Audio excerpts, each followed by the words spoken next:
Hey guys, it's Bob here. It's been a while, hasn't it? I've had a lot of stuff going on, but you know, cruising along, thank God. We're back at it. So in this episode, so I'm getting ahead of myself, we're going to take a look at this mysterious device with a timer, a power input, and a fan. You know what it is? It's called an ozone generator. Now, these are touted as being able to sanitize, like things like bathrooms, for example, because ozone destroys bacteria in really high concentrations, but it has to be, the whole bathroom has to be really heavily full of this ozone gas to actually be sanitized. And I did this today. I used it in my bathroom, and the whole house stinks. I closed the door and everything. I left a window open to go outside, like to let the ozone out, so that, you know, it could escape, because I didn't want to have to go in there to let it out once it had finished. But man, the whole house is now full with the stink. Yeah, regretful. Not the best way to clean your bathroom, I think, unless you're a trained person. So instead of using it, we're going to take it apart, because there is high voltage circuitry in here, and that is always just super interesting to look at. Let's get into it.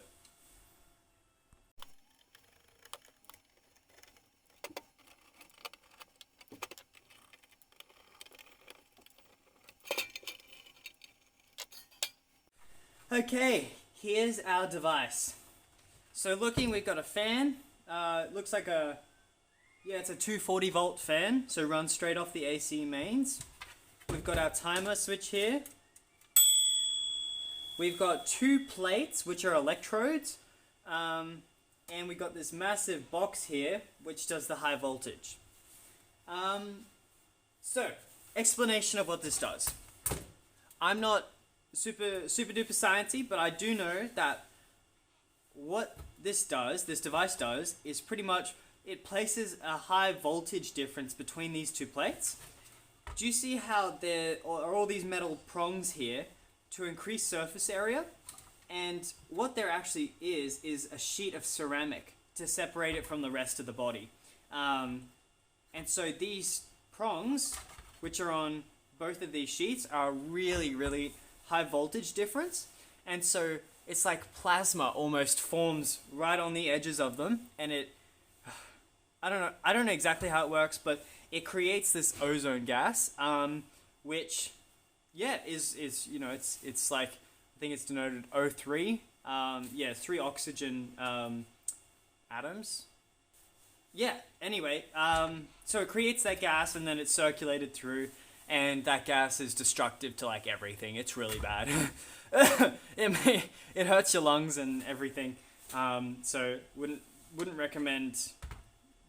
In general, just wouldn't recommend. But I think this little box here is pretty interesting. I'm really keen to have a look at this. So I'm going to discharge the plates. I don't think there's much to discharge, really. But yeah, let's get this box out. Let's have a look at what's going on in here, because that's what's really curious.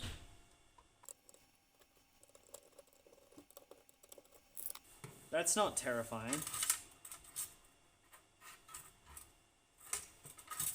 Bruh.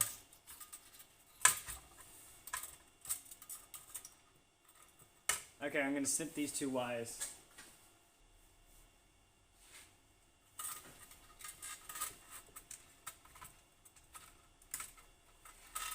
Cool.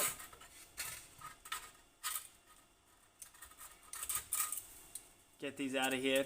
Yeah, so these are the ceramic sheets. It looks like they actually have an electrode on both sides. So the ceramic separates the voltage difference. And, yeah, I guess there you go. And then, this funny looking box, which I presume is completely potted on the inside. There's a bit of loose wiring.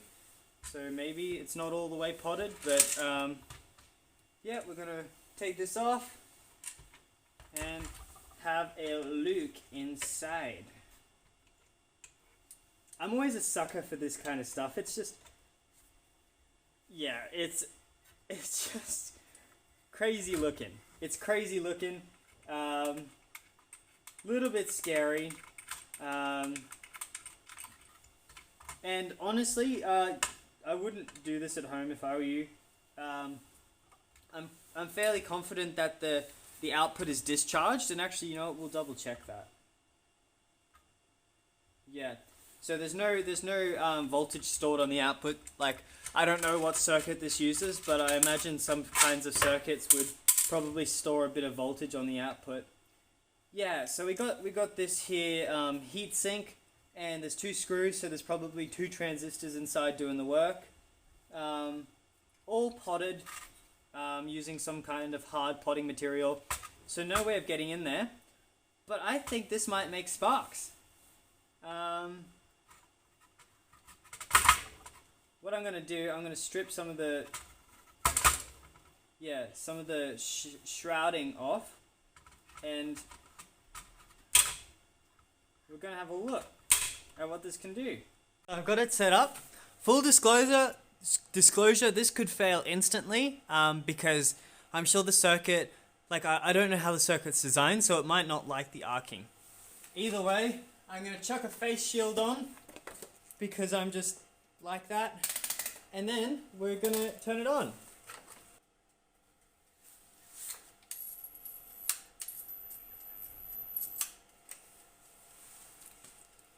Okay, so it's arcing a little bit there. Now, what I'm going to try and do, I'm going to get a big wooden stick or something. Hold on. Okay, we'll use plastic. Ready?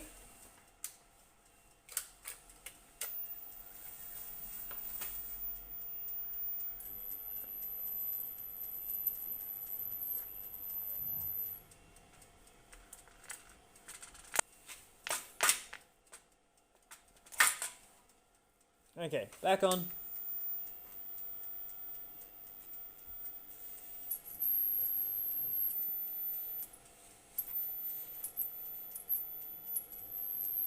Check that out. How cool! A high voltage generator. Wow. Very interesting. So guys, what I'm going to do, I'm going to leave this video here. We now have this module which makes the high voltage from 240 volts.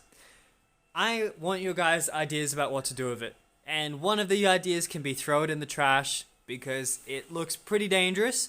So if you guys think that's the best idea, I'll just get rid of it. But, you know, if we can think of a cool, safe project to do with it, you know, that, you know, may look fancy with, you know, the arcing and whatever, but is fairly safe, post it in the comments. I'd love to do something like that. Stay in touch, guys. Let me know how you guys are going. God bless you. Bye-bye.